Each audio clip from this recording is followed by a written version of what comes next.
नमस्कार। न्यूज़ 18 के digital platform पर आपका बहुत स्वागत है। मैं हूं आपके साथ अंशिका पाठक। मतदाता सूची में शुद्धिकरण के लिए बिहार विधानसभा चुनाव से पहले अंजाम दिए गए विशेष पुनरीक्षण अभियान में 68.66 लाख नाम वोटर लिस्ट से बाहर किए गए।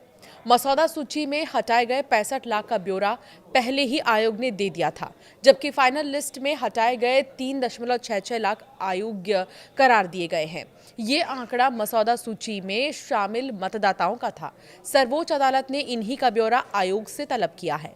चुनाव आयोग के मुताबिक सिर्फ वैध दस्तावेज के आधार पर ही नागरिक को मतदाता सूची में शामिल किया जा सकता है। दस्तावेजों से नागरिकता की परख आयोग द्वारा की जा सकती है। हालांकि आयोग द्वारा अयोग्य मतदाताओं के विदेशी होने की पुष्टि नहीं की गई है।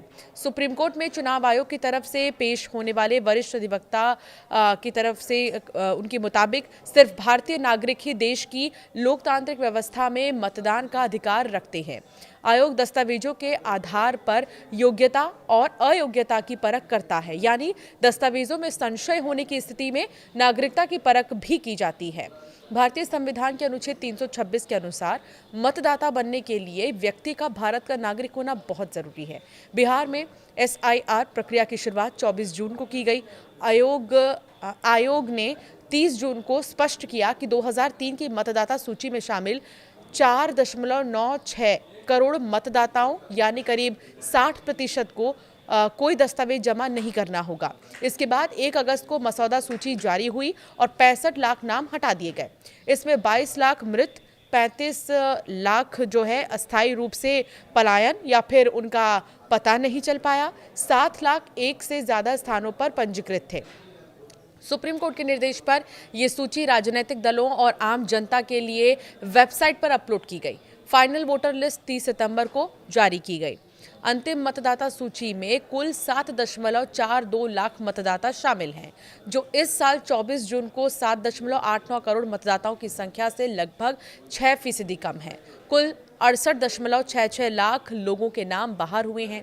65 लाख मसौदा सूची और अंतिम सूची में 3.66 लाख जिन्हें मसौदा सूची की समीक्षा के दौरान अयोग्य पाया गया। दरअसल 3.66 लाख दावे और आपत्तियों के चरण के दौरान हटाए गए। ये वो समय होता है जब नागरिक नाम हटाने का विरोध कर सकते हैं या फिर ड्राफ्ट सूची में सुधार की मांग कर सकते हैं। साथ ही 21.53 लाख नए मतदाता फॉर्म 6 के तहत जोड़े गए हैं।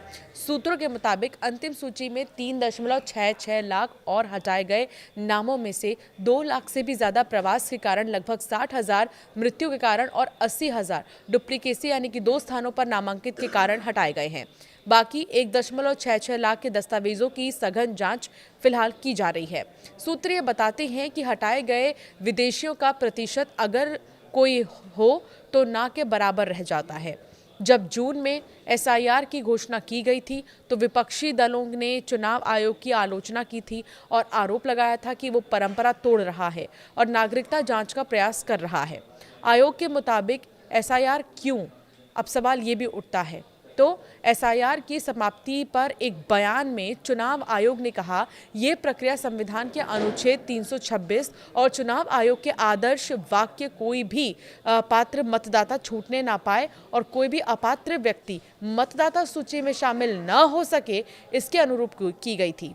आयोग ने आगे कहा था कि इस प्रक्रिया से व्यथित कोई भी व्यक्ति जनप्रतिनिधित्व अधिनियम 1950 के अनुसार जिला मजिस्ट्रेट के समक्ष प्रथम अपील और मुख्य निर्वाचन अधिकारी के समक्ष द्वितीय अपील दायर कर सकता है।